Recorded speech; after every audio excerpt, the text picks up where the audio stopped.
The sky is just full of choppers right now. And so I don't feel the weight. I feel that this is significant of what I'm going to speak about, because most people aren't aware of the deep attitude in their minds that is constantly that is constantly speaking for them. They're aware of a surface level of what they're saying. They're aware of a surface level of what they're thinking. But there's this grinding out sound that's coming across and being received by everyone you're interacting with. It's a really deep attitude in the mind that's in conflict. It's like grinding gears. And everyone has a really deep call to be at ease and at peace with themselves.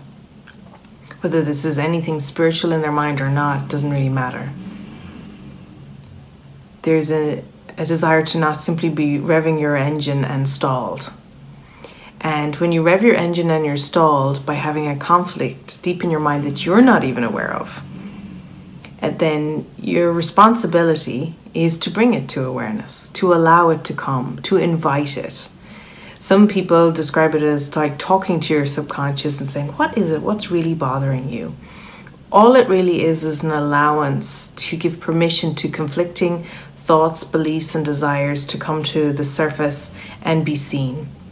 Once you see them, they can't run you in the same way, because in imploring the Holy Spirit's help at that moment to look at them with you, you already see them differently, because you're not shoving them out of awareness. It's their very out of awareness nature that allows them to have full access to the power of your mind and yet run rampant without your awareness.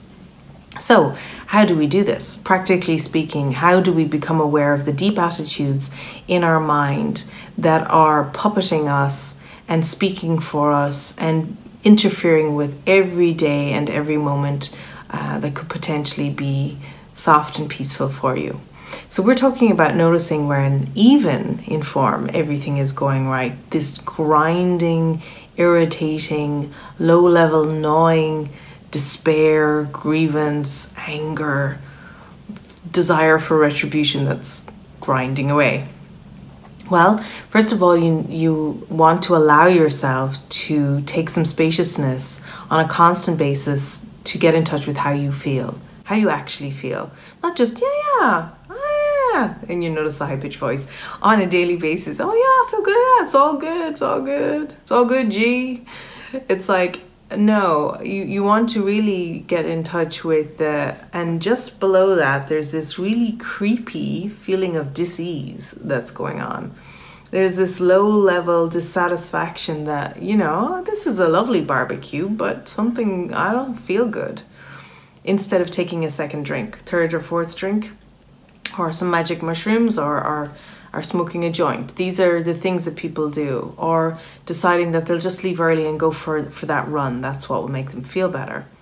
And basically, it's an absolutely epic level adventure of deciding to not just make yourself feel better in the moment, but allow yourself to fully feel whatever it is you're feeling.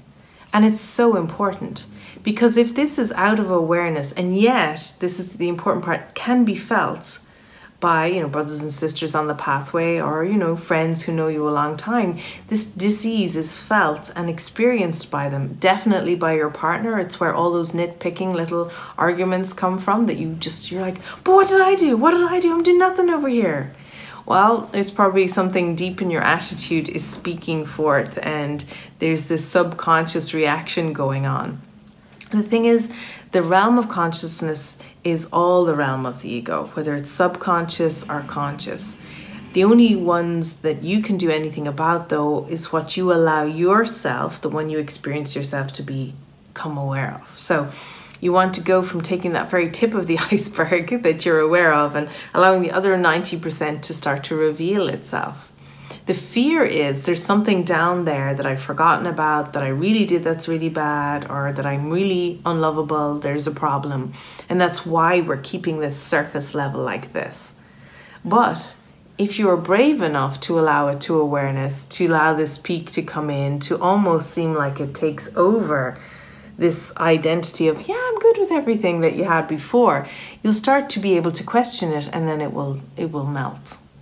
It will melt as something that's having an overt influence on your life. So it's very exciting.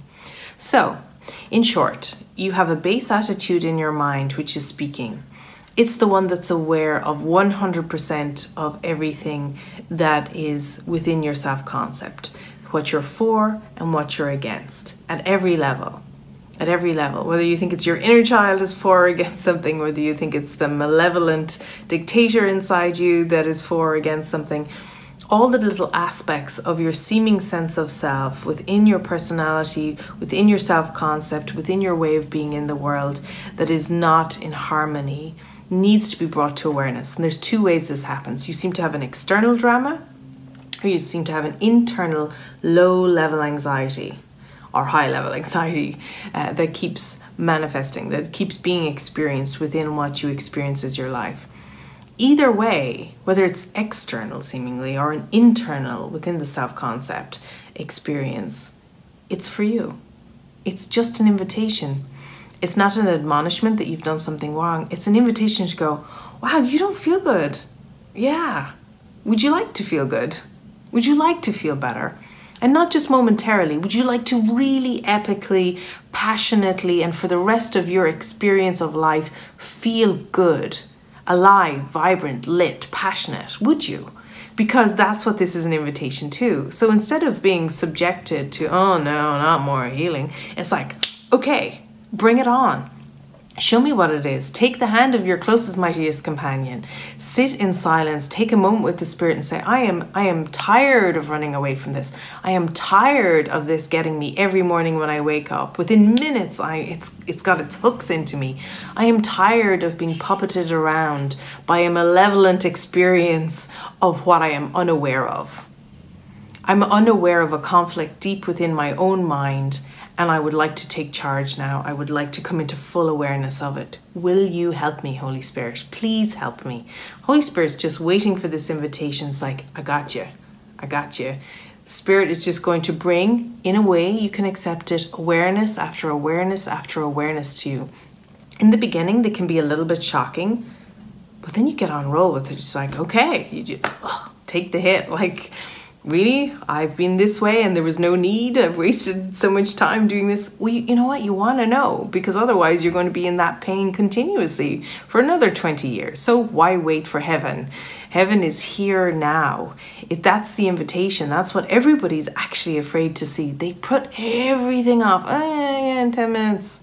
Okay, yeah, we'll have a look at that tomorrow. We'll start tomorrow. It's like, why would you wait for tomorrow to feel good?